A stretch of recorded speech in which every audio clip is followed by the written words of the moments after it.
Hey guys, in this video I'll show you how to delete items from your inventory on Roblox. Please make sure to watch this video to the very end so you don't miss out on important information and to not make any mistakes. In saying that, let's dive into it. Alright guys, on your PC, laptop or your smart device, head on over and open up any web browser and then head on over to roblox.com.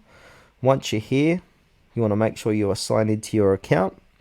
Once you are signed in, click onto inventory. It should be located left hand side of your page.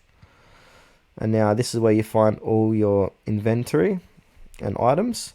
So if you want to delete an item from your inventory, go ahead and click onto it. So for this demonstration, I want to delete some hair. So I want to delete this blonde spiked hair. So click into that item and then you want to click onto the three dots next to that. And then you want to click on remove from profile.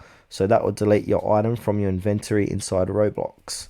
So that's it for this video, guys. Thanks for watching to the very end. Please consider to like this tutorial and subscribe to our channel if you found it was helpful.